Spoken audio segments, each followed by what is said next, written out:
saudara sekalian. Hari ini kita menyalakan lilin Advent kedua, menanti kelahiran Yesus Kristus, Sang Pembawa Damai Sejahtera bagi seluruh umat manusia. Makna penyalaan lilin Minggu Advent kedua sebagai lilin damai akan dibacakan oleh Saudari Francisca.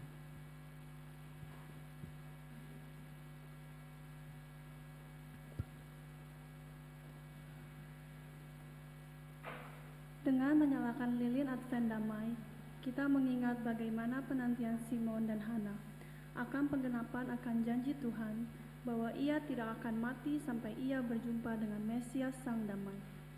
Demikianlah kita dengan setia menantikan penggenapan janji-janji Tuhan dalam hidup kita. Lukas 2 ayat 29-32. Sekarang, Tuhan, biarkanlah hamba-Mu ini pergi dalam damai sejahtera, sesuai dengan firman-Mu, sebab mataku telah melihat keselamatan yang daripada-Mu, yang telah Engkau sediakan di hadapan segala bangsa, yaitu terang yang menjadi penyataan bagi bangsa-bangsa lain dan menjadi kemuliaan bagi umat-Mu Israel.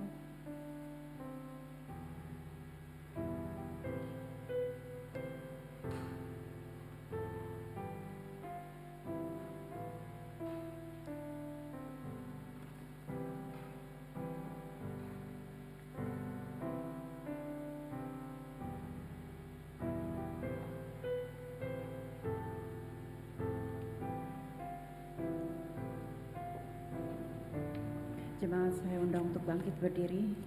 Kita akan menaikkan pujian damai yang diberikan.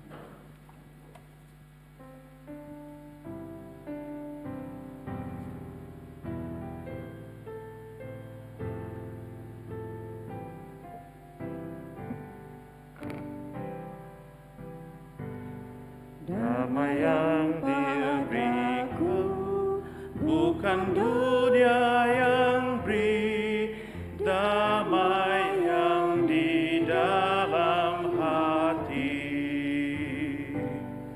Ujian dan susah bagai awan Gelap, tapi hati selalu damai. Damai yang diberikan sangat besar, damai yang jadikan hati gemar. Tuhan besertaku sepanjang jalanku, Yesuslah saja harapanku. Marilah menerima. Marilah menerima Yesus sebagai Raja, damaikan masuk hatimu. Segala awan gelap akan hilang lenyap, karena Yesus jadi terangmu. Damai yang diberiku tetap di hatiku, Yang jadikan hati semua. Tuhan beserta aku. Aku sepanjang jalanku, Yesuslah saja harapanku.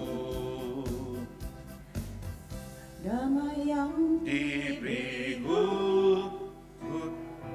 hatiku menyertai sepanjang hidupku. menyertai sepanjang hidupku.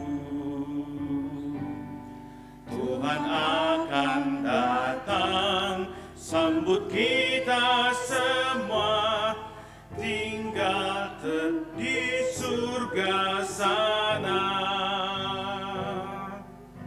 Damai yang diberikan sangat besar, damai yang jadikan hati gemar. Tuhan besertaku sepanjang jalanku, Yesuslah saja harapanku. Amin. Puji Tuhan, Tuhan yang sudah memimpin kita ibadah hari ini. Kita masuk dalam ibadah di hadapan Tuhan dengan pengakuan bahwa pertolongan kita adalah dalam nama Tuhan yang menjadikan langit dan bumi, yang memelihara kasih setianya sampai selama-lamanya, dan tiada pernah meninggalkan perbuatan tangannya. Kasih karunia dan damai sejahtera dari Allah Bapa dan dari Tuhan Yesus Kristus menyertai kamu sekalian. Amin. Amin. Amin. Amin. Jemaat silakan duduk. Jemaat yang dikasihi Tuhan, hari ini kita masuk dalam minggu kedua Advent, persiapkan kedatangan Kristus yang kedua kali dan mengingat kelahirannya. Kita membaca bacaan bertanggapan. Nanti saudara, Bapak Ibu membaca bagian J. Kelihatannya ini agak terpotong saudara ya, tapi pada waktu saya berhenti saudara membaca ya. Ketika Tuhan memulihkan keadaan Sion, keadaan kita seperti orang-orang yang bermimpi. Pada waktu itu mulut kita penuh dengan tertawa dan lidah kita dengan sorak-sorai. Pada waktu itu berkatalah orang di antara bangsa-bangsa, Tuhan telah melakukan perkara besar kepada orang-orang ini. Tuhan telah melakukan perkara besar kepada kita, maka kita bersuka cita. Pulihkanlah keadaan kami ya Tuhan, seperti memulihkan batang air kering di tanah Negeb. Orang-orang yang menabur dengan mencucurkan air mata akan menuai dengan bersorak-sorai. Orang yang berjalan maju dengan menangis sambil menabur benih, pasti pulang dengan sorak-sorai sambil membawa berkas-berkasnya. Puji Tuhan, kita sambil tetap berdiri, kita menyanyikan bait yang keempatnya, saudara. Tetap duduk, bukan tetap berdiri, tetap duduk ya. Damai yang padaku bukan dunia yang beri. Bait yang keempat.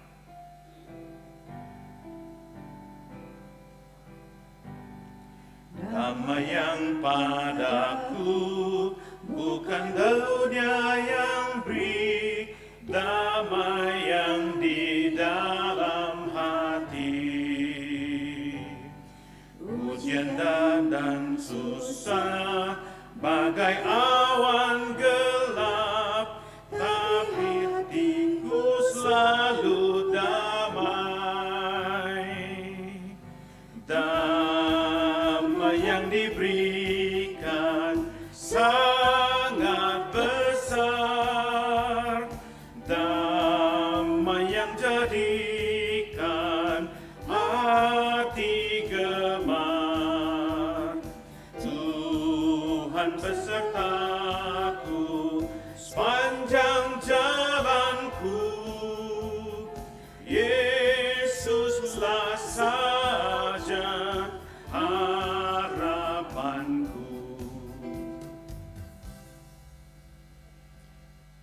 Kita akan masuk dalam doa pengakuan dosa. Mari kita mempersiapkan hati kita dengan mengangkat pujian. Kau tinggalkan takhta mulia. Jemaat saya undang untuk bangkit berdiri.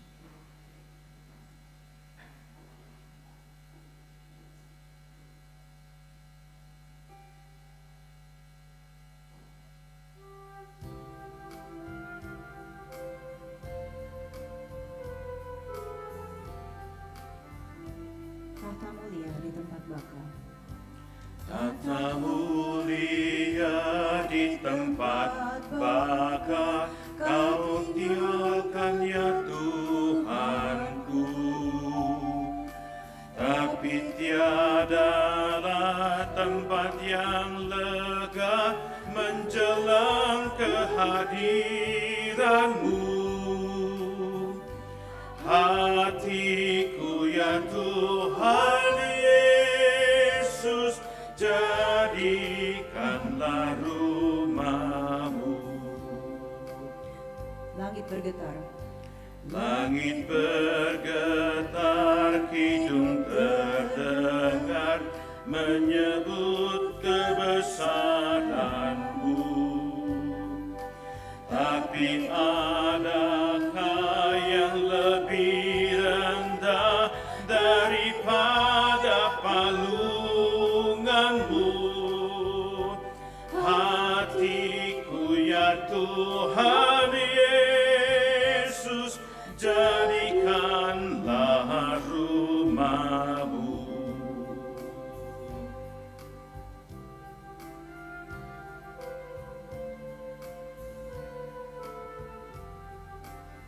oleh firman-Mu,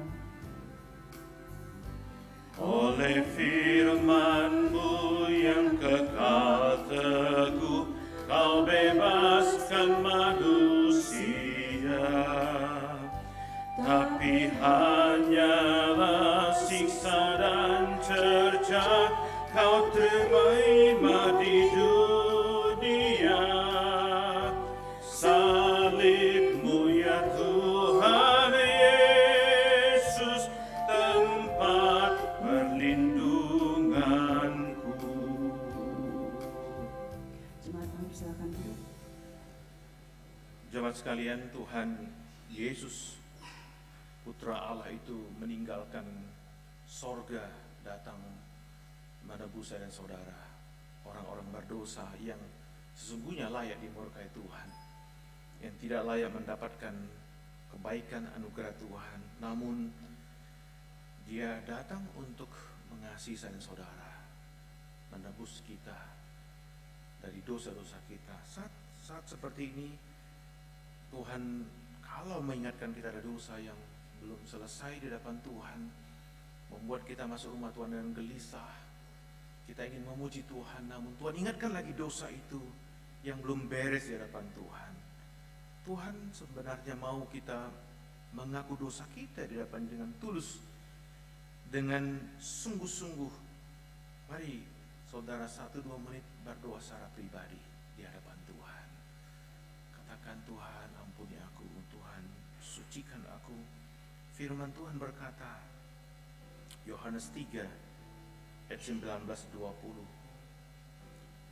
Dan inilah hukuman itu, terang telah datang ke dalam dunia, tetapi manusia lebih menyukai kegelapan daripada terang, sebab perbuatan-perbuatan mereka jahat. Sebab barang siapa berbuat jahat membenci terang dan tidak datang kepada terang itu, supaya perbuatan-perbuatan yang jahat itu tidak nampak.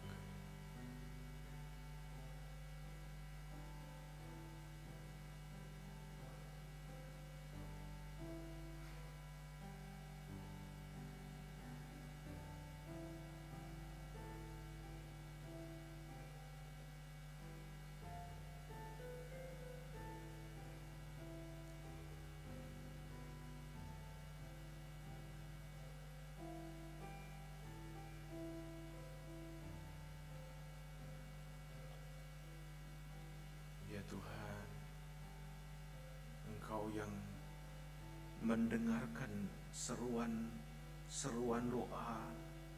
doa kami secara pribadi. Pada waktu umat-Mu ini datang kepadamu dengan tulus hati, dengan jujur, mengakui bahwa kami semua orang berdosa. Tidak ada kebaikan dalam diri kami, tidak ada kebenaran dalam diri kami yang membuat kami sombong, Tuhan. Semuanya Tuhan tahu, dan Tuhan tahu kebobrokan kami. Tuhan ampunilah kami, Tuhan sucikanlah kami, Tuhan bersihkanlah kami satu persatu. Saat umat-Mu berdoa demikian ya Bapa, biarlah anugerah-Mu, pengampunan-Mu yang luas, yang lebar, yang dalam, yang tinggi itu dilimpahkan kepada setiap kami, sehingga setiap kami boleh mengalami kasih karunia-Mu. Terpuji Dikau Bapa untuk pengampunan dosa-Mu yang kami alami. Dalam nama Yesus kami berdoa, amin. Tuhan, karena firman Tuhan terus mengingatkan kita saat kita mengaku dosa di depan Tuhan, maka Tuhan memberikan kita berita anugerah. Dari Yesaya 9 ayat 2 berkata, bangsa yang berjalan dalam kegelapan telah melihat terang yang besar. Mereka yang diam di dalam kekelaman, atasnya terang telah bersinar. Kita yang berjalan dalam kegelapan telah melihat terang yang besar. Dan kita yang diam tadinya dalam dosa, dalam kekelaman, di dalam kutuk, maka dalam diri kita, di atas kita terang telah bersinar. Amin, saudara? Amin.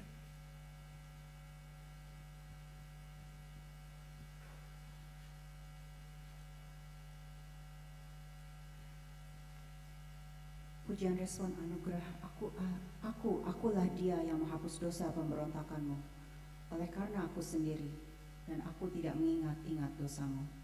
Mari saudara kita bangkit berdiri, kita akan menaikkan pujian sangat besar anugerah-Mu.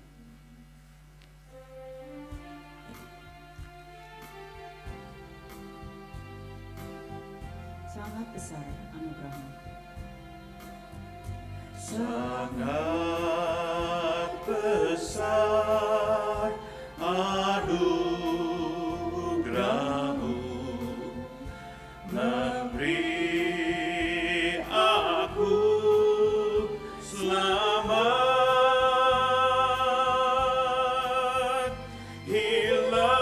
Hilanglah jiwaku dulu di jalan yang sesat.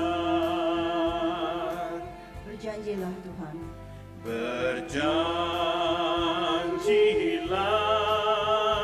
Tuhan yang baik, kekallah sabdamu bagiku. Tuhanlah perisai sepanjang umurku. lewat bahaya, Lewat bahaya dan jerat, jiwaku telah datang oleh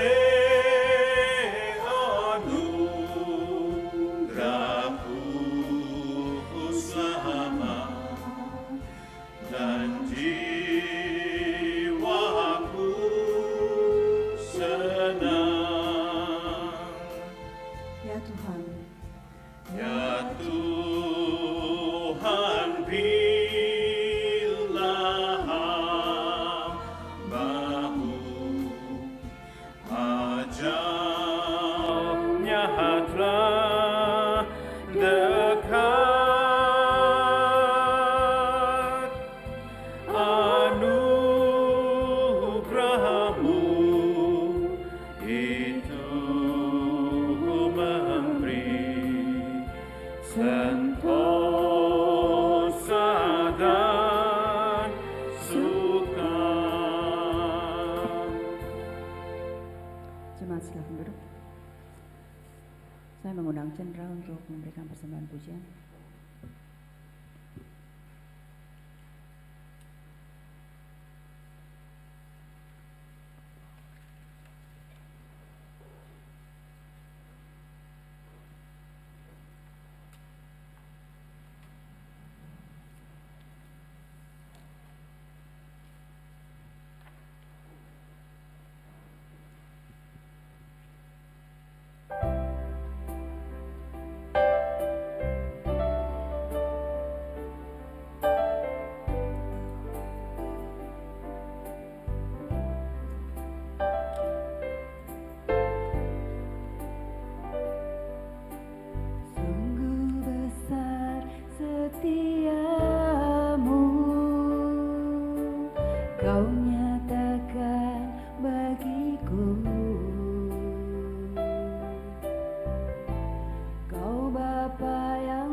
Kau nyatakan bagiku, Kau Bapa yang selalu mengerti isi hatiku. Kemuliaan-Mu Kau janjikan, aku tetap percaya. Ku percaya janji-Mu ajaib terukir dalam kehidupanku. Ku berserah di dalam kekuatan-Mu. Ku percaya.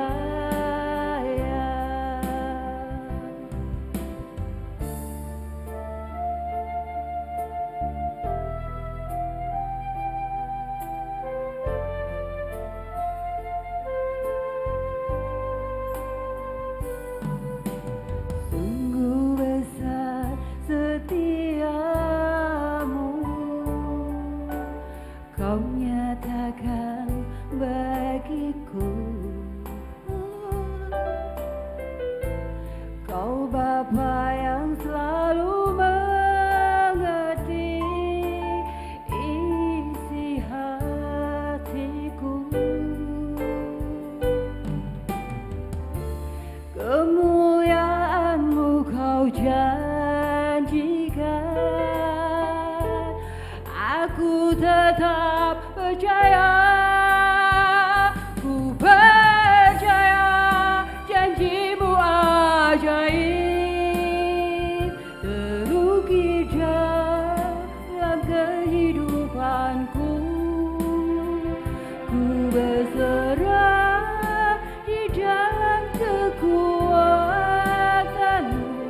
Hanya Kau segalanya bagiku.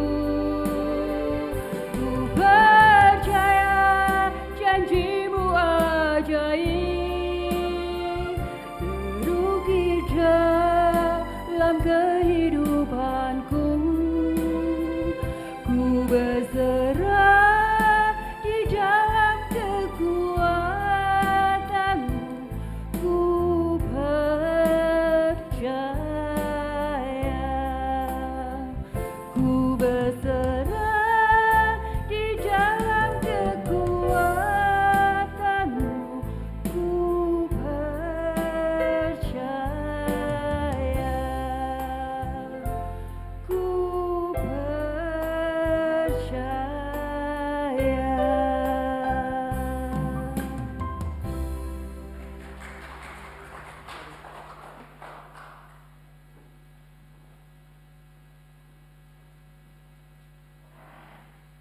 Terima kasih untuk persembahan pujiannya, Chandra.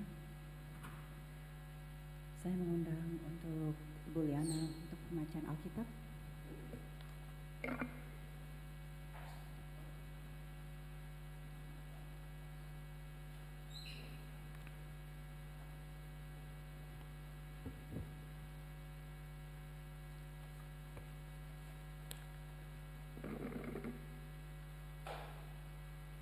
Selamat pagi jemaat yang kami kasihi di dalam Tuhan Yesus Kristus. Pembacaan Alkitab pada pagi hari ini diambil dari Injil Matius ayat 1 sampai dengan ayat yang ke-17. Injil Matius ayat 1 sampai dengan ke-17. Silsilah Yesus Kristus berbunyi demikian. Inilah silsilah Yesus Kristus, anak Daud, anak Abraham.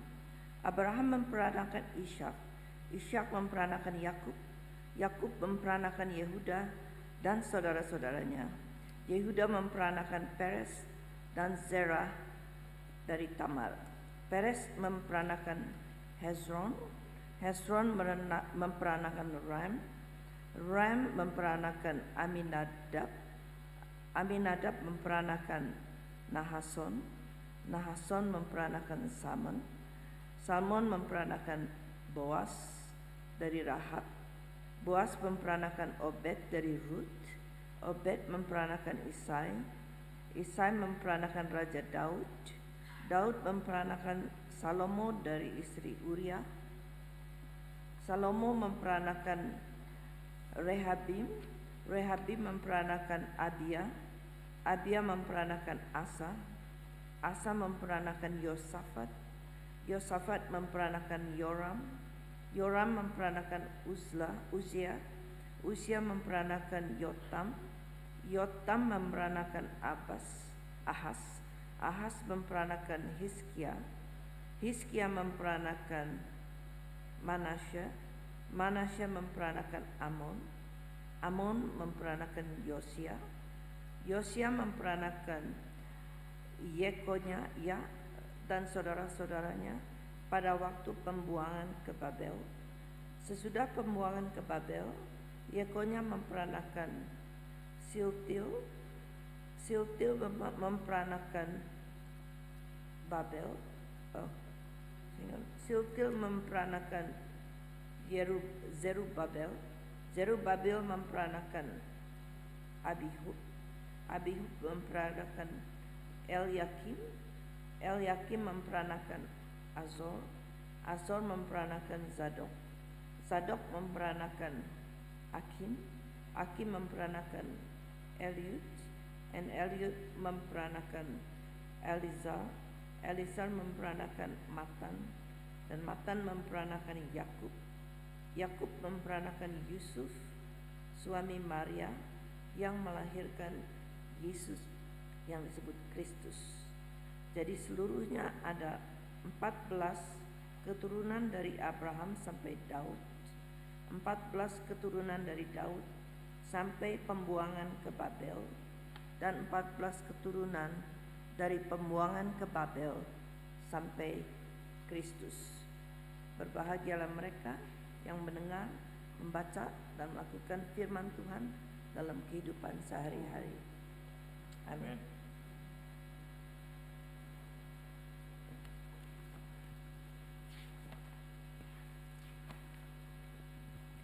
Jemaat, mari kita mempersiapkan hati dan pikiran kita untuk mendengarkan firman Tuhan. Hatiku percaya. Mari kita bangkit berdiri.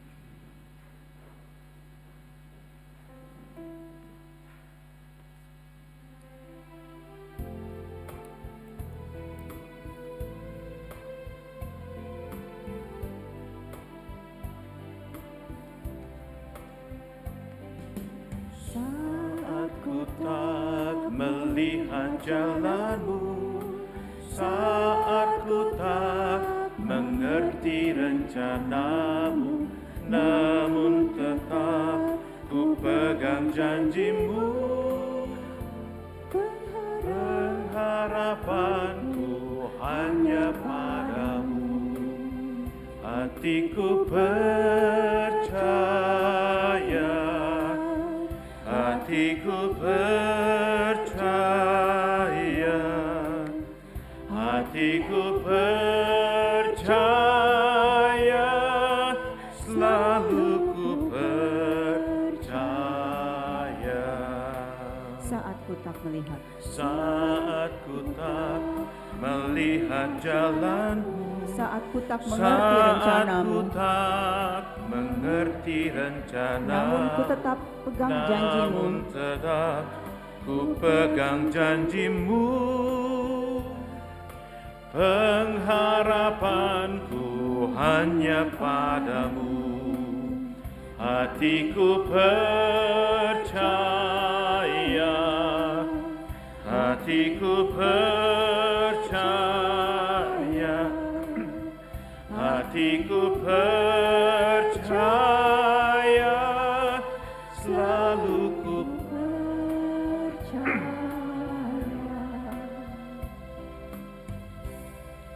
Jemaat, silakan duduk. Mari kita masuk dalam doa. Tuhan, kami membutuhkan firman Tuhan yang hidup, yang menghidupkan hati kami, pikiran kami, jiwa kami, sehingga hati kami yang lesu dibangkitkan kembali, hati kami yang mati dihidupkan kembali, hati kami yang tidak punya pengharapan diberikan pengharapan kembali kepada Tuhan. Tuhan, yang berbicara melalui hamba-Mu yang tidak ada apa-apa ini, pakai untuk menjadi alat-Mu yang berharga di mata-Mu Tuhan. Setiap kami bahkan boleh mengalami firman Tuhan yang hidup dalam hati kami. Terpuji Dikau Bapa di surga, kami berdoa bersyukur dalam nama Tuhan Yesus. Amin. Shalom saudara sekalian. Puji Tuhan. Ya, kita bersyukur saudara ya untuk bisa ya. Tuhan yang di situ masih belum muncul. Mungkin coba dipelankan sedikit sound system ya, ada gaungnya ya. Saudara, kita bersyukur hari ini kita masuk dalam minggu kedua ya, minggu kedua dari Advent. Saudara, seperti yang minggu lalu saya jelaskan bahwa Advent itu adalah minggu Adventus ya, mengingat Yesus yang sudah datang 2000 tahun lalu dan mengharapkan, menantikan ya, berseru bahkan memanggil supaya Yesus datang yang kedua kali. Itulah pengharapan saya dan saudara. Saudara sekalian, saya nggak tahu bagaimana perasaan Tante Liana tadi pada waktu membaca saudara ya, dan pada waktu saudara mendengar ya silsilah anak ini. Saudara, dari ini anaknya sini, anaknya sini, semua mirip-mirip betul ya. Saya pada waktu mendengarkan tadi, oh ya, membosankan saudara ya, betul nggak? Membosankan. Saya masih ingat pada waktu anak-anak orang tua kami ya, kita selalu pasti ya selain yang rutin ibadah family ya, pasti juga pada waktu Natal ya, orang tua kami kumpul, mengajak kami untuk anak-anaknya, kami 8 orang saudara ya, anak-anaknya, kemudian kita baca Alkitab ya. Saya masih ingat saudara ya, orang tua kami tidak pernah mengajak kami membaca ini,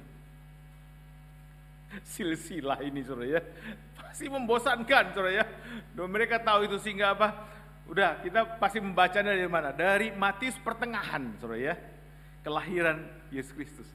Itu menarik saudara ya. Tidak pernah membaca dari ayat 1 sampai 17 seperti yang kita baca tadi. Saudara, tetapi kenapa Matius menuliskan ini? Itu penting saudara ya. Ada apa sebenarnya sehingga Matius menuliskan satu bagian ini dan Lukas saudara di bagian lain? Kalau saudara memperhatikan Lukas 3, saudara, di sana juga silsilah walaupun dengan perspektif yang berbeda saudara ya. Tetapi saudara, ada maksud yang indah kenapa Matius menuliskan ini ya. Kita sendiri pasti berada bosan ya. Dan saat ini saudara, kita mau melihat supaya apa? Kita tidak kehilangan berkat apa sih yang ingin dinyatakan oleh Matius di dalam tulisan ini. Nah saudara, the royal throne saudara yang kita mau lihat ya, di dalam awal-awal bagian ini saudara, sebelum kita melihat ke situ, saudara, sebenarnya yang ingin disampaikan oleh Matius ini satu bagian adalah bahwa Tuhan akan membawa garis keturunan Yehuda, saudara ya. Dari bangsa Israel itu ada satu kekhususan suku, ya tidak semua suku yang diturunkan oleh Allah, yang dikatakan oleh Allah, yang dinubuatkan oleh Allah untuk menjadi raja. Siapa yang menjadi raja? Bangsa Israel. Di dalam awal-awal sekali jelas-jelas dikatakan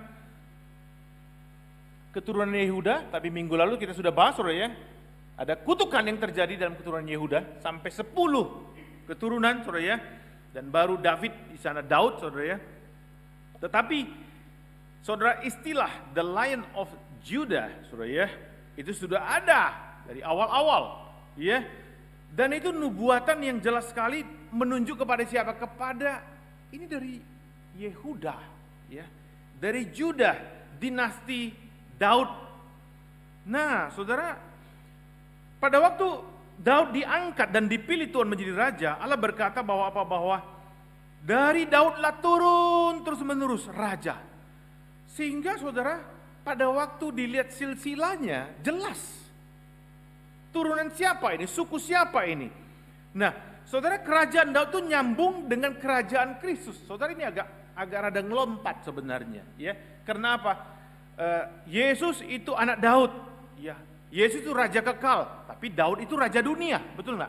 tiba-tiba raja dunia lompat ke raja sorgawi. Jadi sebenarnya sesuatu yang memang melompat dari yang fisikal, kerajaan dunia ini menjadi kerajaan sorgawi. Nah saudara, karena apa? Karena memang itulah Alkitab sebutkan seperti itu, bahwa apa? Bahwa kerajaan Allah bukan hanya bicara masalah kerajaan di dunia ini, bukan.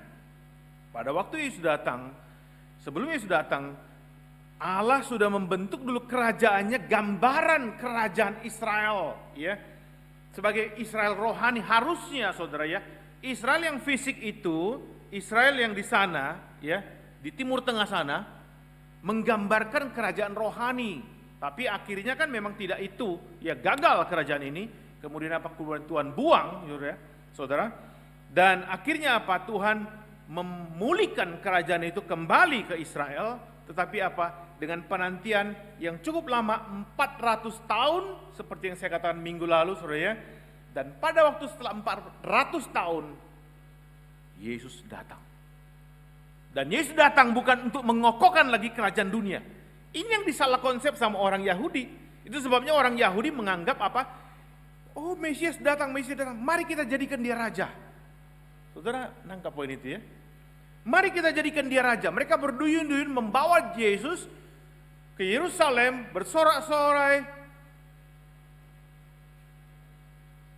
Luar biasa, saudara. Kenapa? Di otak mereka inilah raja orang Israel nanti yang akan kita taruh di tahta dan akan mengalahkan orang Romawi.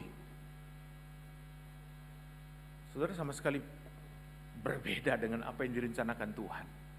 Raja yang akan datang adalah raja sorgawi, raja yang menebus dosa manusia. Karena apa? Karena manusia di bawah kerajaan iblis, di bawah kutuk iblis. Sehingga apa? Yang dibutuhkan oleh manusia adalah melepaskan dia dari kerajaan iblis, membawa dia kepada kerajaan terang. Amin, saudara? Bukan lagi bicara masalah apa? Masalah kerajaan fisik di sana. Nah, saudara, itu sebabnya kalau kita lihat tadi yang saya bilang tidak nyambung itu, saudara ya, the royal throne, saudara ya, yang dikatakan di dalam 2 Samuel di sini, walaupun ini dikatakan kepada Daud, memang agak rada unik, saudara, kalimatnya. Dikatakan kepada Daud apa? Keluarga dan kerajaanmu Daud akan kokoh untuk selama-lamanya di hadapanku, tahtamu akan kokoh untuk selama-lamanya. Apakah kerajaan Daud secara fisik kokoh selama-lamanya? Habis enggak? Habis. Sampai dibuang ke Babilonia, itulah habis kerajaannya. Pada waktu kalau saudara memperhatikan ya, kitab raja-raja, sampai mereka dibuang ya dari Yosia ya. Setelah Yosia itu muncul raja-raja yang jahat dari Yehuda ya. Karena raja-raja jahat, maka Tuhan mengatakan kamu tidak bertobat, maka apa? Saya buang kamu. Ya. Saya buang sehingga apa? Sehingga sejak itu tidak ada raja, tidak ada the royal throne dari keturunan Daud. Padahal Tuhan menjanjikan the royal throne selama-lamanya. Lalu maksudnya apa? Yang Tuhan maksudkan adalah bahwa the royal throne itu bukan dari dunia ini saja, bukan dari dunia ini lagi, saudara ya. Tetapi the royal throne itu selama-lamanya. Di sini bicara masalah apa? Bicara masalah tahta kerajaan sorgawi yang akan apa? Dipimpin, dirajakan oleh juru selamat itu sendiri, Yesus Kristus. Selama-lamanya. Siapa itu? Hanya Allah yang bisa memerintah selama-lamanya, tidak manusia. Tuhan berkehendak, saudara, menjalankan tujuannya menciptakan kerajaan sampai selama-lamanya dari umat manusia.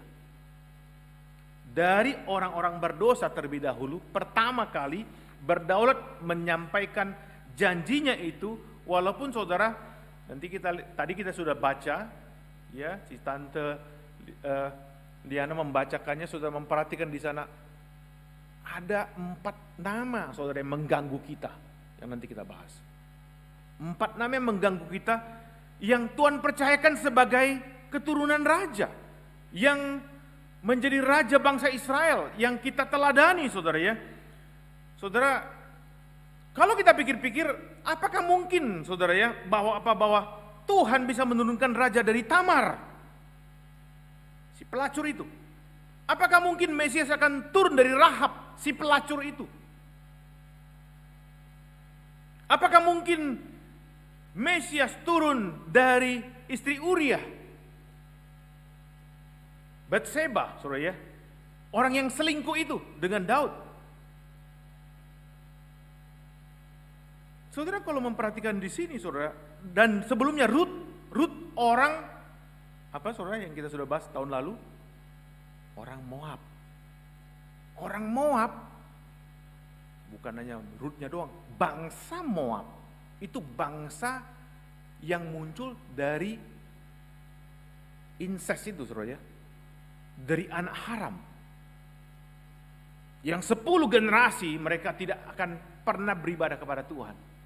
Dan kemudian kita sudah belajar tahun lalu, saudara, persis sebelum Natal juga, saudara ya, bagaimana Rut itu akhirnya apa? Akhirnya luar biasa, Tuhan tetap memakai orang-orang ini termasuk Rut untuk menurunkan Kristus, Mesias yang tadi dibacakan. Dan ujungnya pada waktu tadi dibaca sampai kepada Kristus. Kalau saya bacakan lagi dari ayat 16, saudara, Yakub memperanakan Yusuf, suami Maria, yang melahirkan Yesus yang disebut Kristus. Saudara, ujungnya Kristus. Saudara, dari orang-orang yang tadi itu kita pikir-pikir, kok bisa ya Tuhan tetap melanjutkan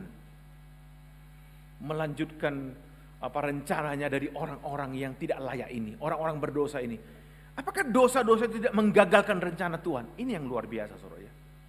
Ini yang luar biasa yang saya dan saudara ingin memahami, ingin mengetahui ya. Karena apa? Karena pada waktu kita melihat, kita pikir gagal. Karena apa? Karena dia banyak dosanya.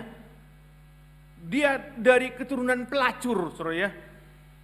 Orang-orang ini sudah membawa kegagalan di dalam keluarga. Tetapi apa? Faktanya tidak, Tuhan tetap memakainya. Dan saya teringat, saudara, kebenaran rohani yang dipakai oleh Yusuf. Ya, ini menjadi kebenaran Alkitabiah yang sepanjang Alkitab dari Kejadian sampai Wahyu berlaku sama saya dan saudara juga berlaku. Apa itu? Ini yang luar biasa, Kejadian 50 ayat 20. Kebenaran yang dikatakan demikian, saudara ya.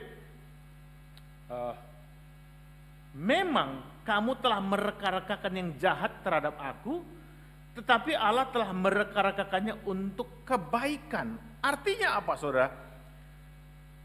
Iblis bisa membuat gagal, kelihatannya gagal dengan dosa ya, dengan caranya, termasuk yang kita lihat Yusuf ya. Itu kan perbuatan iblis, bukan menculik, saudara, memasukkan dia ke dalam sumur, kemudian menjual dia kepada orang Midian ya, dan menganggap Yusuf sudah mati. Sepertinya gagal semua apa yang dimimpikan oleh Yusuf. Dia akan disembah oleh saudara-saudaranya ya, matahari dan bintang akan menyembah dia. Saudara, itu sebenarnya sepertinya gagal. Tetapi apa faktanya? Tidak. Dan itu dikatakan oleh Yusuf pada waktu dia ditemui oleh saudaranya. Dan Yusuf berkata, memang kamu mereka-rekakan yang jahat terhadap aku. Tetapi apa? Tetapi Allah mereka-rekakan yang baik. Saudara, kalau kita lihat dari keturunan ini, masa sih Mesias lahir dari Rahab? Masa sih Mesias lahir dari Tamar? Begitu jahat, begitu kotor, begitu najis, begitu tidak kudus, saudara ya. Masa sih lahir dari istri Uria? Aneh sekali kalau saudara memperhatikan, banyak sekali istri Uria, istri Daud yang baik-baik. Betul nggak? Kenapa istri Uria, Batseba itu yang dipakai oleh Tuhan turun dari Salomo terus kepada Mesias? Kalau kita pikir-pikiran, ini nggak masuk akal Tuhan.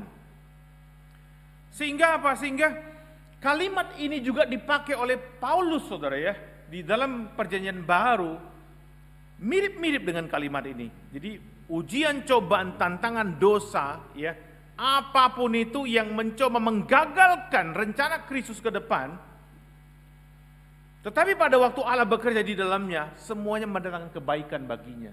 bagi saya dan saudara. Mari kita baca sama-sama Roma 8 ayat 28, 23. Kita tahu sekarang bahwa Allah turut bekerja dalam segala sesuatu untuk mendatangkan kebaikan bagi mereka yang mengasihi Dia, yaitu bagi mereka yang terpanggil sesuai dengan rencana Allah. Saudara, kita berpikir ini pasti gagal. Saya sudah memasuki pergumulan hidup saya, tantangan hidup saya. Saudara mungkin berpikir begitu. Aduh Tuhan, harusnya rencana saya begini tadinya, tapi kok gagal ya? Dan saudara kecewa sama Tuhan. Saudara bilang, ini sudah nggak bisa kepakai lagi rencana ini. Tapi Tuhan tiba-tiba membelokkan yang saudara tidak pernah pikirkan, saudara ya.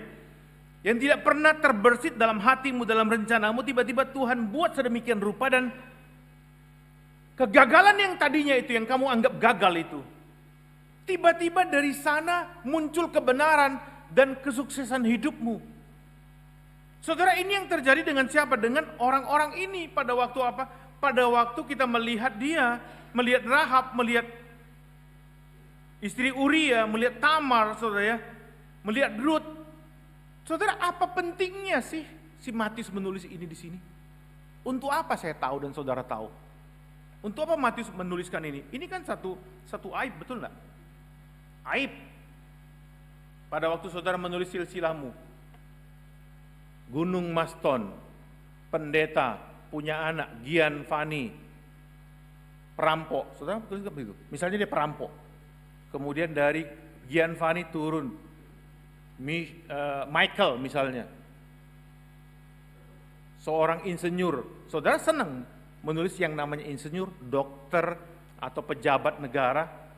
Tapi saudara, pada waktu Matius menuliskannya, saudara, ini saya mengajak saudara melihat dengan lebih teliti ya, lebih jelas.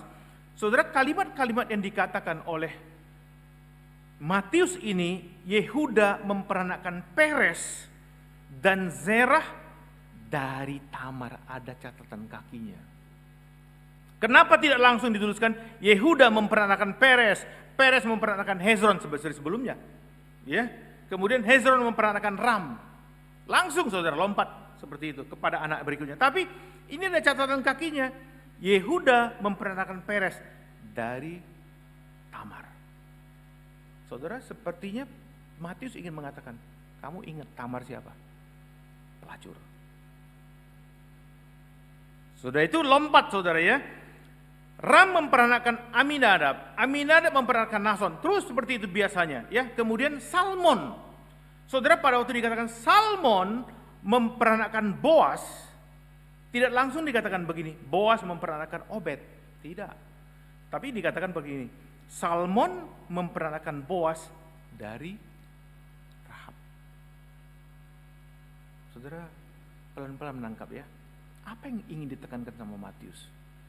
Salmon memperanakan Boas dari Rahab, pelacur itu. Jadi dia menekankan apa di sana? Kamu lihat loh, ini keturunan Mesias ini bukan yang hebat-hebat seperti di atas ini. Pada waktu Matius menuliskannya, Boas dari Rahab. Kemudian teruskan, saudara, Boas memperanakan Obed. Ini satu generasi doang.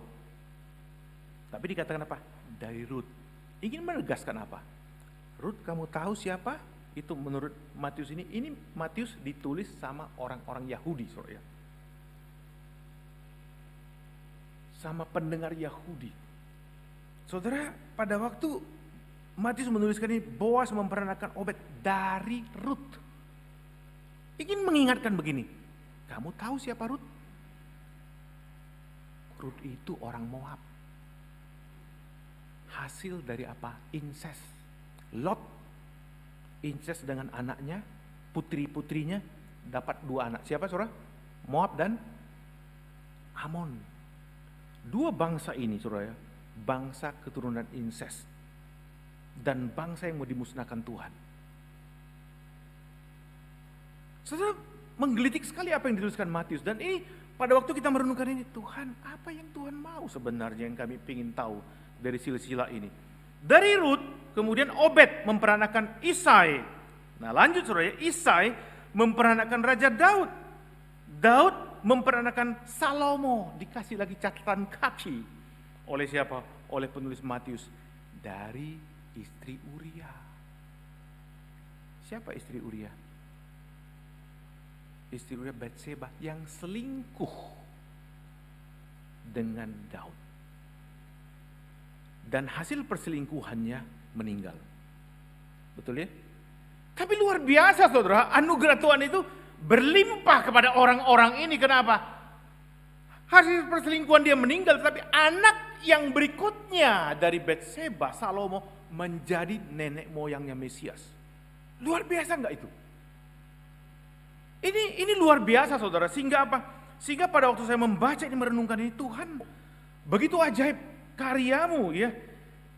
Luar biasa apa yang Tuhan ingin nyatakan di 4 wanita ini saudara, sebenarnya 4 wanita buangan. Tapi apa? Tuhan menyatakan mujizatnya. Kalau saya mengajak saudara melihat lebih singkat, detail ya. Bagian ini kalau saudara melihat yang tadi Tamar saudara, Tamar itu ada di sini. Ya, kalau saudara lihat di situ ya.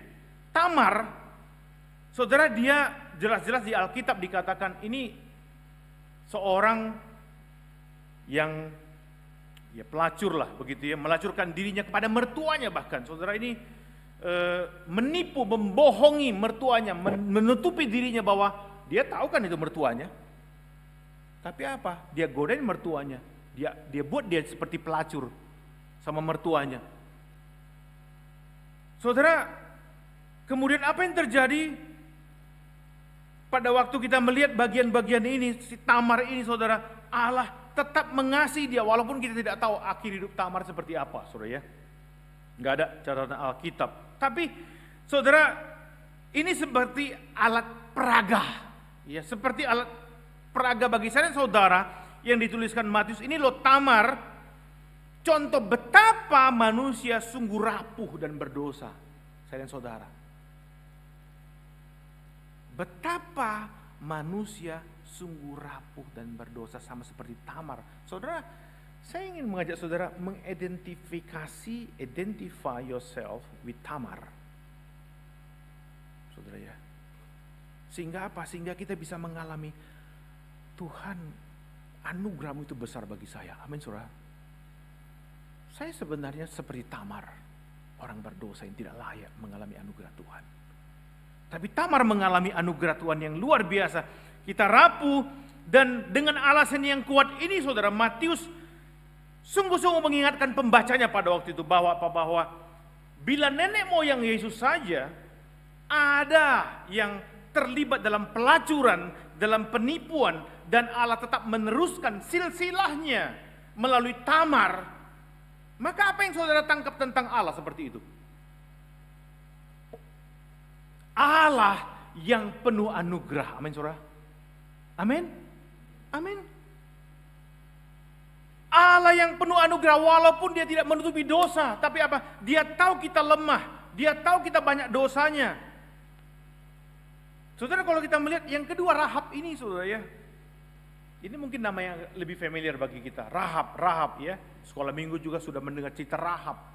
Karena apa? Dia menyembunyikan pengintai. Betul enggak? Ya. Tetapi saudara, Rahab ini adalah seorang pelacur profesional, saudara ya. Yang udah biasa melacurkan dirinya. Kalau saudara membaca Yosua 6 ayat 17, Ibrani 11 ayat 31 dikatakan di sana sebagai disebutkan perempuan sundal, saudara ya. Jadi memang istilahnya juga sudah kasar banget tuh Alkitab yang tulis. Perempuan sundal. Dan Rahab ini selain perempuan sundal, dia orang Kanaan. Orang Kanaan, bukan orang Israel. Saudara, orang Kanaan, saudara tahu apa dijanjikan Tuhan? Akan dimusnahkan. Betul enggak? Bangsa Israel akan masuk ke Kanaan dan akan memusnahkan orang Kanaan. Tuhan mengatakan kepada Abraham, kepada bangsa Israel, kepada Musa, musnahkan semua orang Kanaan. Jangan ada satupun yang tertinggal. Saudara bisa bayangkan enggak itu? Itu saking Tuhan bencinya kepada orang Kanaan. Penyembahan berhalanya, kehidupannya yang luar biasa, bersundal, saudara ya. dosa-dosa yang menjijikkan yang Tuhan mengatakan mereka semua harus dimusnahkan. Tetapi saudara, luar biasa saat kita diceritakan oleh Yosua ya tentang identitas Rahab ini sebagai seorang pelacur yang profesional ini mendapat anugerah Tuhan.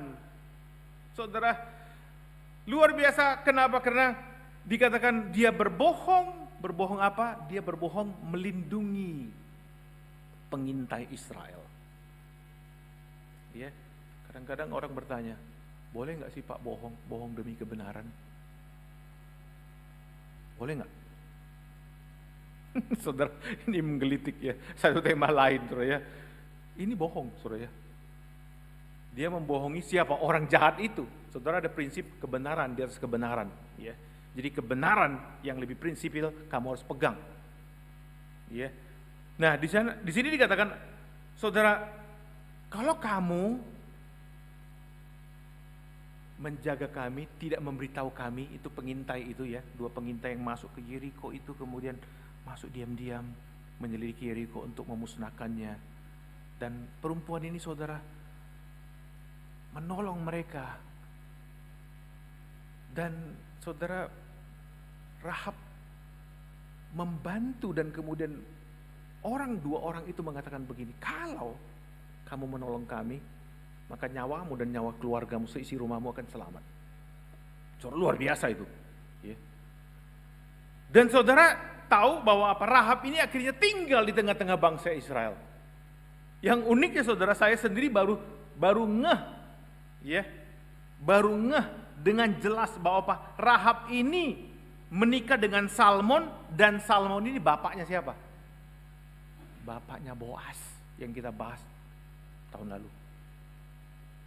Saudara tahu Boas siapa ya? Boas yang punya integritas luar biasa. Saudara, sebagai redeemer terhadap siapa? Ruth. Orang yang luar biasa, saudara ya. Orang-orang ini saudara ya, Rahab menikah dengan Salmon. Saudara, artinya apa? Dia menikah dengan Salmon, dengan orang Israel. Artinya apa? Dia meninggalkan semua allahnya yang dia percayai. Saudara, dalam artinya, dia meninggalkan semua Allah yang dia percayai. Dia meninggalkan bangsanya, bangsa Kanaan, sama seperti Ruth, meninggalkan Moab, saudara ya, dan datang sujud kepada Allahnya Salmon, Allah Israel. Saudara, yang luar biasa adalah bahwa dia bukan hanya menjadi petobat baru di Israel, tapi apa? Dia nenek moyangnya Mesias. Amin, saudara. Oh, saudara, ini luar biasa. Saya membaca ini terharu banget, saudara ya. Saya pikir-pikir, Tuhan, betapa Rahab ini punya hak istimewa sedemikian rupa. Dia pelacur orang Kanaan. Tidak kepikir, saudara ya. Orang Kanaan, bangsa Kanaan, bangsa yang dimusnahkan Tuhan, jadi nenek moyangnya Yesus. Saudara, yang orang ketiga, Ruth, kita sudah bahas tahun lalu. Saya tidak akan bahas ini panjang lebar, tapi intinya adalah bahwa orang ini juga dari bangsa Moab mengalami anugerah Tuhan. Amin, saudara. Yang keempat, orang keempat, Batseba. Batseba yang tadi saya katakan orang yang selingkuh dengan Daud. Ya, tapi apa? Anak yang dilahirkannya Salomo menjadi nenek moyangnya Yesus. Saudara, kalau melihat silsilah ini ya, silsilah macam apa yang diberikan Matius kepada saya dan saudara? Silsilah seperti apa? John MacArthur, saudara ya, seorang pendeta bilang begini, ini bukan Hall of Fame, apa? Hall of Shame, memalukan. Kalau di Amerika Hollywood kan ada Hall of Fame, betul enggak? Tapi kalau Matius menyampaikannya Hall of Shame. Kenapa? 2 pelacur, 1 anak haram, 1 pezina, dan orang kafir. Saudara, keempat wanita ini unik sekali dalam silsilah ini adalah satu-satunya, ngomongnya kok satu-satunya ya, 4-4-nya maksud saya ya, keempatnya itu adalah satu-satunya wanita yang disebutkan di dalam silsilah Yesus. Tidak ada wanita lain. Istri siapa ya nggak peduli, saudara ya. Istri Daud aja nggak, yang lain-lain nggak disebutin. Saudara, hanya siapa di sini disebutkan? Istri-istri yang unik ini, yang khusus ini. Kalau kita pikirkan lebih dalam, pasti ada dong maksudnya Matius menuliskan itu. Kenapa? Iya kan? Masa nggak disebutkan misalnya istri Ram istrinya siapa? Istri Aminadab istrinya siapa? Enggak. Yang disebutkan ini hanya keempat ininya. Hanya itu satu-satu yang disebutkan di sini. Saudara, dan kita mempelajari apa? Kita mempelajari Tuhan, kami ini memang orang berdosa, ya, dan tidak bisa lepas dari dosa. Dan Matius ingin mengatakan bahwa Yesus silsilahnya tidak sempurna. Amin, saudara. Silsilah manusiawinya maksudnya, ya, tidak sempurna. Dia anak Allah, dia sempurna.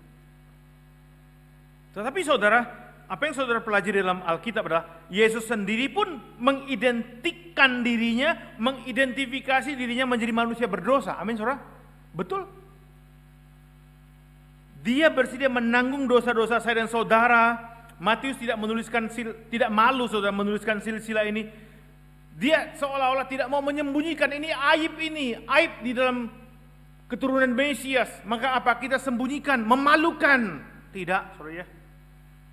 Matius ingin menunjukkan itulah pribadi anak Allah, pribadi Yesus, manusia 100% itu yang ada yang kita sembah. Pribadi-pribadi orang-orang berdosa. Saudara, Yesus sendiri berkata bahwa ia datang untuk menyelamatkan orang berdosa, bukan untuk orang benar. Amin, saudara. Saya mau tanya, di sini ada nggak orang benar? Ada nggak di sini yang mengaku orang benar? Saya mau tanya yang kedua, di sini ada nggak orang berdosa?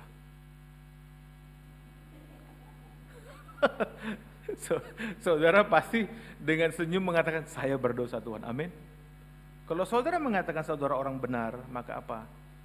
Dia bukan sahabatmu, saudara. Yesus bukan sahabatmu, karena Yesus sahabat orang berdosa, amin, saudara. Yesus mengatakan aku sahabat orang berdosa. Dan pada waktu saya dan saudara mengatakan kita adalah orang berdosa, maka apa? Yesuslah sahabat kita, yang mendampingi kita, yang menuntun kita, membimbing kita. Dia hidup dalam lingkungan orang berdosa, bukan hanya di sorga dalam kekudusannya, dia bahkan dicobai namun tidak berdosa, bahkan mengambil dosa saya dan saudara, dan membiarkan dirinya, saudara, dihukum, disalib itu. Saudara lihat gambar ini, saudara, ini simbol yang terus-menerus mengingatkan saya dan saudara bahwa apa? Betapa saya dan saudara begitu besar anugerah yang kita alami. Itu sudah dialami oleh keempat wanita itu. Amin, saudara. Di dalam perjanjian lama. Belum dalam perjanjian baru. Di dalam perjanjian lama sudah mengalami anugerah Yesus yang luar biasa. Tidak ada di sini yang merasa layak. Saya dan saudara nggak ada merasa layak. Wanita itu juga tidak merasa layak. Ya. Saya dan saudara biarlah terus masuk rumah Tuhan tiap-tiap kali ibadah di rumah kita, di dalam hidup kita pada waktu merenungkan firman Tuhan, di hadapan firman-Nya. Biarlah kita terus merasa Tuhan, saya seperti pelacur itu.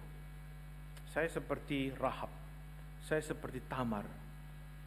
Saya seperti Rut, orang yang tidak layak dikasih Tuhan. Saya seperti seorang pemungut cukai yang masuk ke ruang ibadah, masuk pun gak berani, melihat ke atas apalagi. Dia memukul-mukul dirinya di depan pintu dan berkata, Tuhan, aku tidak layak. Dan Tuhan mengatakan orang yang merasa tidak layak itu, saudara, orang yang mengalami anugerah Tuhan, keselamatan dari Tuhan. Orang yang begitu sombong masuk ke dalam pemungut cukai, orang Farisi, ahli Taurat itu, mengatakan, oh aku sudah melakukan berbagai macam persembahan, pelayanan, perpuluhan, sebagainya. Dan begitu sombong, saudara ya, Tuhan mengatakan orang ini tidak mengalami anugerah Tuhan, itu bukan sahabat saya. Saudara, biar kita mengidentifikasi di minggu kedua Advent ini, kita belajar dari silsilah yang membosankan ini, tapi menjadi tidak membosankan. Amin, saudara. Karena apa? Karena anugerah Tuhan dinyatakan di sini. Mari kita berdoa.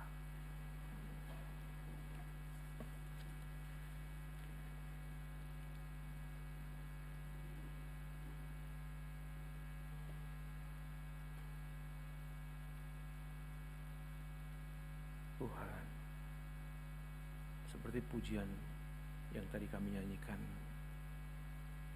yang dituliskan oleh John Newton, dia sungguh-sungguh menyadari dia orang berdosa, sangat besar anugerah-Mu, sangat besar anugerah, tidak terhingga, tidak terhitung. Siapakah kami, Tuhan, yang mencoba membandingkan diri dengan Rahab, dengan Tamar, dengan Batseba, dengan Ruth, orang-orang kafir, orang-orang yang melacurkan diri, orang-orang yang penuh dosa, orang yang dihinakan.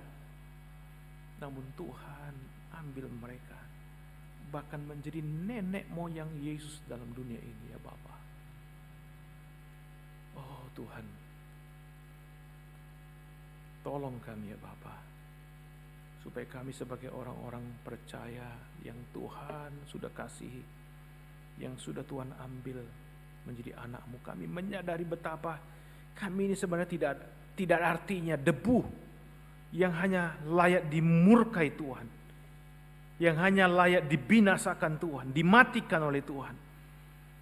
Tapi Tuhan mengasihi kami, Tuhan mencintai kami, Tuhan memanggil kami, memeluk kami seperti memeluk Rahab, Tamar, Batseba dan Ruth, 4 wanita yang hanya disebutkan di dalam silsilah Yesus Tuhan. Kami sungguh bersyukur Bapak, ini contoh yang indah sekali di dalam hidup kami. Biarlah Tuhan kami boleh mengalami anugerah yang berlimpah, anugerah demi anugerah. Dan semakin kami menyadari anugerah yang besar, semakin kami belajar rendah hati. Kami semakin rendah hati, kami semakin melayani di Kau, semakin memberi diri kami di hadapan Tuhan. Karena itu adalah keistimewaan yang ajaib pada waktu Tuhan mau ambil kami dari dosa kami untuk melayani di Kau. Terima kasih Bapa. Terpuji di Kau Tuhan Yesus, di dalam nama-Mu kami membawa juga syafaat kami. Tuhan, kami doakan ya Bapa untuk masa-masa ketidakpastian yang kami alami setelah terakhir ada COVID jenis baru Tuhan yang terjadi di tengah-tengah dunia ini. Tuhan, kami sungguh-sungguh percaya bahwa Engkaulah Allah penopang penjaga kami. Oleh sebab itu kami berdoa, tetaplah Tuhan menjadi perisai kami saat kami keluar masuk rumah umat-Mu ini. Dijaga Tuhan, dipelihara Tuhan. Dan kami berdoa ya Bapa, supaya Tuhan yang menjaga, memelihara satu persatu setiap umat-Mu saat mereka bekerja, saat mereka beraktivitas di rumah, saat mereka bergaul bersama dengan saudara seiman, teman-teman yang lain, sahabat-sahabat. Tuhan menjaga, memelihara. Pemerintah ya Tuhan, pada waktu menanggulangi hal ini kami doakan supaya Tuhan berikan terus hikmat.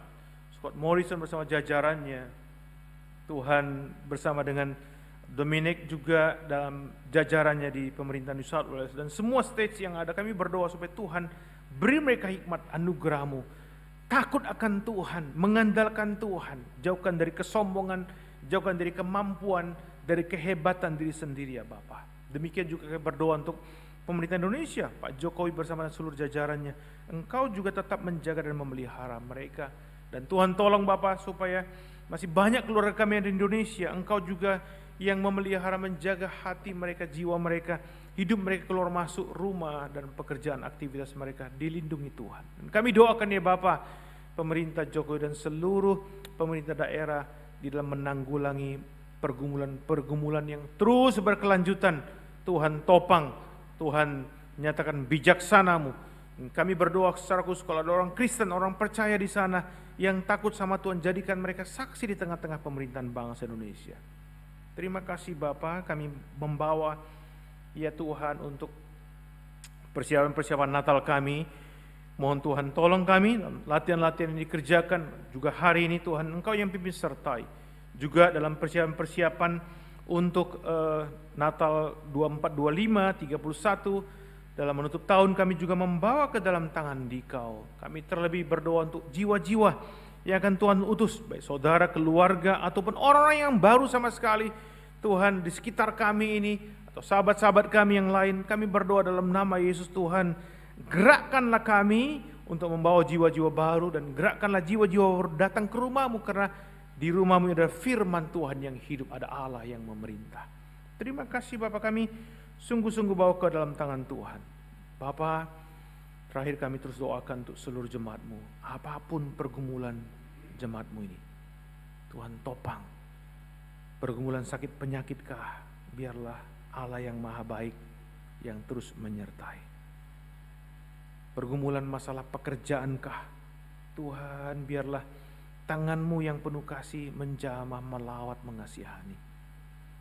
Pergumulan-pergumulan suami istri kah, orang tua anak kah, apapun itu biarlah Tuhan berikan jalan keluar. Tuhan topang. Kami doakan ya Bapa untuk orang tua, untuk Om Yopi secara khusus, Tante Hani, untuk Om Alex Hadi Surya di dalam segala usia yang Tuhan berikan, juga Ibu Christine dan juga Pak Andrianto dan Ibu Lis yang beberapa minggu terakhir punya pergumulan-pergumulan tersendiri. Engkau yang topang hati mereka terus datang sama Tuhan, setia kepada Dikau. Kami doakan Tuhan supaya Engkau yang menolong, menguatkan mereka pada waktu ada pergumulan-pergumulan, berikan jalan keluar, damai sejahtera dari Tuhan. Dan kami doakan Tuhan untuk orang tua kami di gereja ini satu persatu yang cukup banyak Tuhan. Untuk Tante Swinyo Tuhan, untuk semua saudara kami yang lain, untuk Tante Hani Jatiputra Tuhan, untuk Tante Gina Tuhan, untuk Om Kenneth dan Tante Liana Bapak, untuk orang tua kami satu persatu yang Tante Setiawati Tuhan, untuk Tante Huaing, oh Bapak yang mungkin juga kami terlupakan satu persatu mereka, yang mungkin ada perasaan-perasaan khawatir tertentu pada waktu mereka keluar rumah, bertemu orang lain, pergi ke mall Tuhan. Kami doakan Tuhan jaga mereka, lindungi mereka, pagari mereka secara khusus. Tentunya kami semua juga Tuhan demikian. Terima kasih Bapa. Kami berdoa, berikan kami kemenangan sepanjang minggu ini pada waktu kami menghadapi cobaan ujian. Dan bawa kami kembali ya Bapa di dalam kemenangan pada minggu depan ke tempat ini dengan sukacita dari Tuhan. Di dalam nama Tuhan Yesus kami berdoa dan bersyukur. Amin.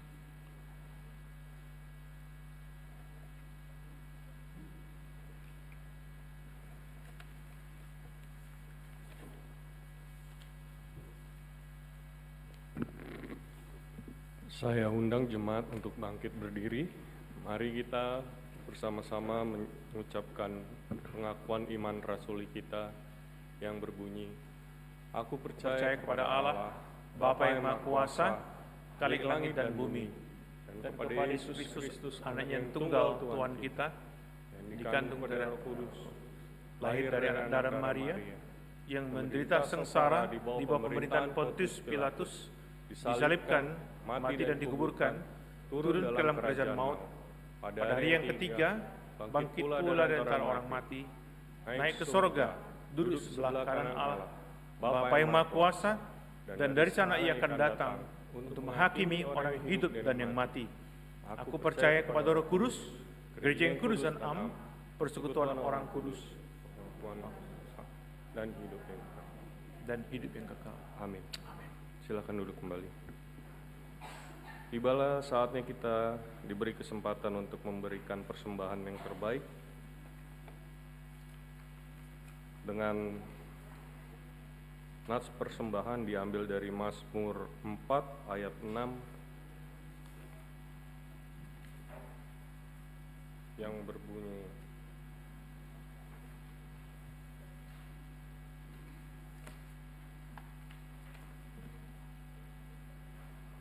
persembahkanlah korban yang benar dan percayalah kepada Tuhan.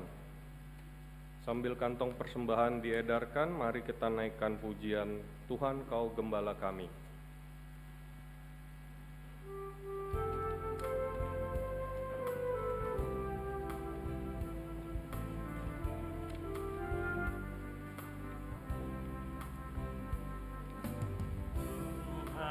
Kau Gembala kami, tuntun kami domba-Mu. Berilah kami menikmati hikmat pengorbanan-Mu.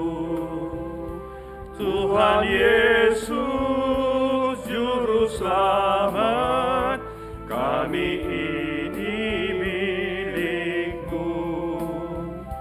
Tuhan Yesus, Juru Selamat, kami ini milik-Mu.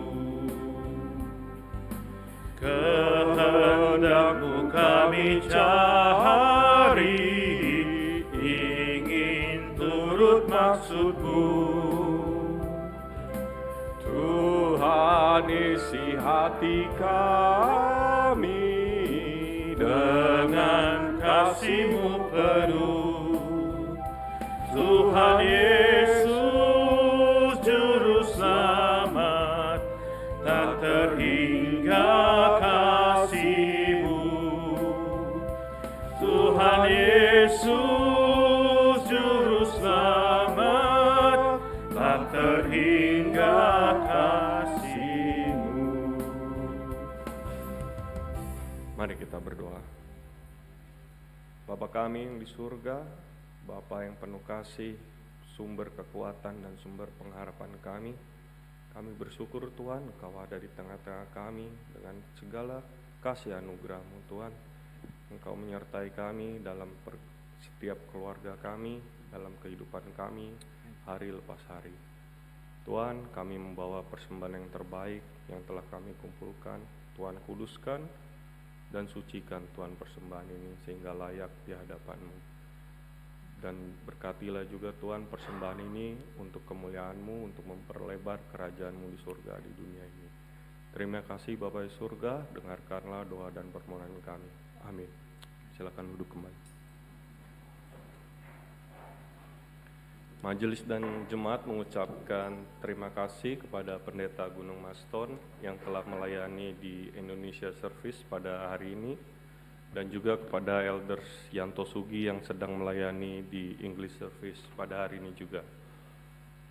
Untuk minggu depan, Indonesia Service akan dilayani oleh Pendeta Johnny Stephen, dan untuk English Service kita akan dilayani oleh Reverend Kevin Mari.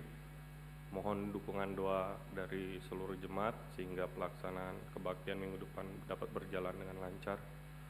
Dan untuk warta Jemaat 5 Desember 2021 bisa dibaca di tangan Bapak Ibu semua. Namun ada beberapa hal yang harus saya tekankan, diingatkan untuk menjadi perhatian seperti rapat jemaat. Kita akan mengadakan rapat jemaat minggu depan setelah ibadah hari Minggu.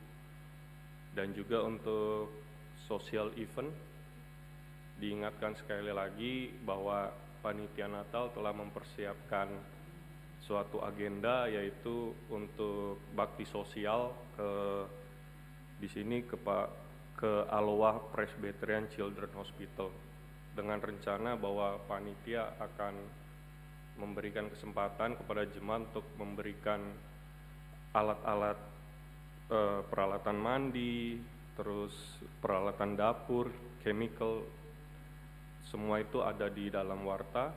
Namun yang harus saya ingatkan, pesan dari panitia ini haruslah semua barang-barang yang baru, karena nanti pihak dari penerima itu tidak akan menerima kalau sifatnya use. Dan juga selebihnya bisa dapat satu lagi untuk acara Natal juga bisa dapat dilihat dalam flyer dalam warta yang kita akan dan diingatkan kepada seluruh panitia untuk gladi resik dimulai minggu depan. Dan untuk warta tambahan diingatkan lagi kepada seluruh jemaat untuk bisa memberikan data pribadinya yang mungkin di dalam grup WhatsApp grup HSBC Congregation itu ada linknya, cukup ditekan aja linknya, nanti akan membawa Bapak Ibu untuk kepada form yang bisa diisi nama anggota keluarga dan lain-lain, atau jika yang ada di gereja cukup bisa di scan dengan handphone di barcode yang ditempel di dinding di depan. Penting sekali untuk kita bisa mengetahui, majelis bisa mengetahui statistik daripada seluruh jemaat sehingga kami bisa mempersiapkan hal-hal yang diperlukan. Dan juga pagi ini dengan sukacita kita kedatangan jemaat baru, yaitu Bapak Gortab Simanjuntak dan Ibu Novi. Silakan bangkit berdiri. Kami jemaat mengucapkan selamat datang dan selamat beribadah, dan kami mengharapkan kehadiran Bapak Ibu untuk di kebaktian-kebaktian selanjutnya bisa bergabung bersama kami. Demikian warta lisan 5 Desember 2021.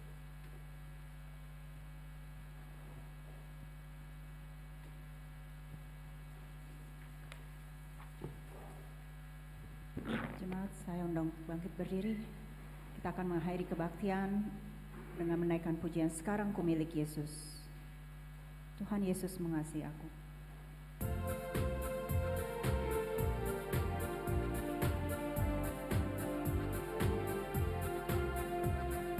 Tuhan Yesus mengasihi aku, tak kuasa lain mengalahkan Dia.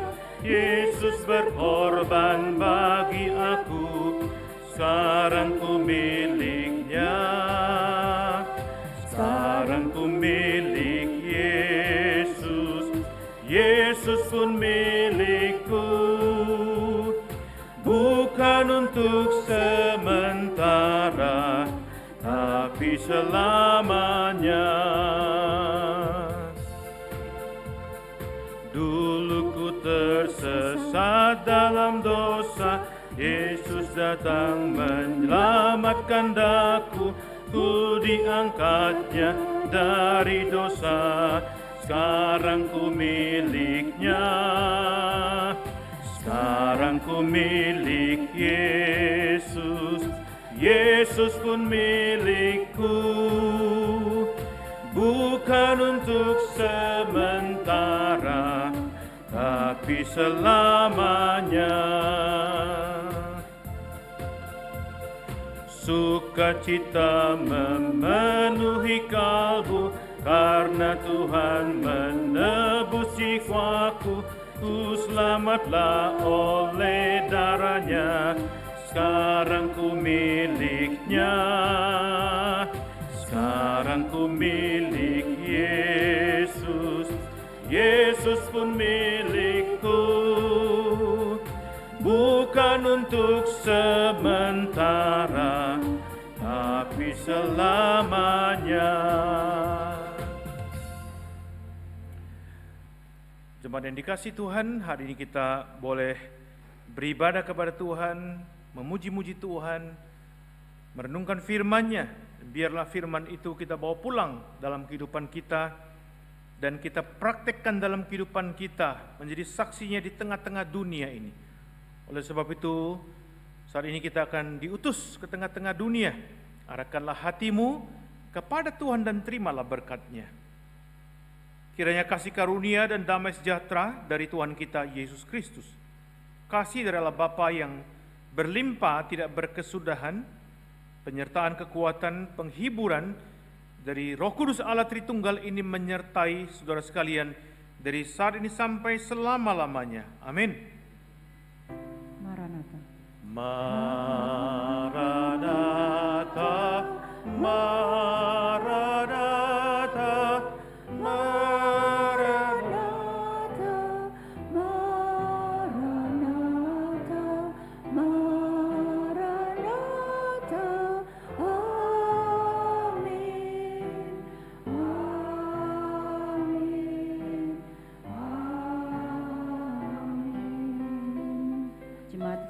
duduk, kebaktian telah selesai. Jemaat dipersilakan untuk bersaat teduh. Sampai jumpa di minggu yang akan datang. Tuhan memberkati.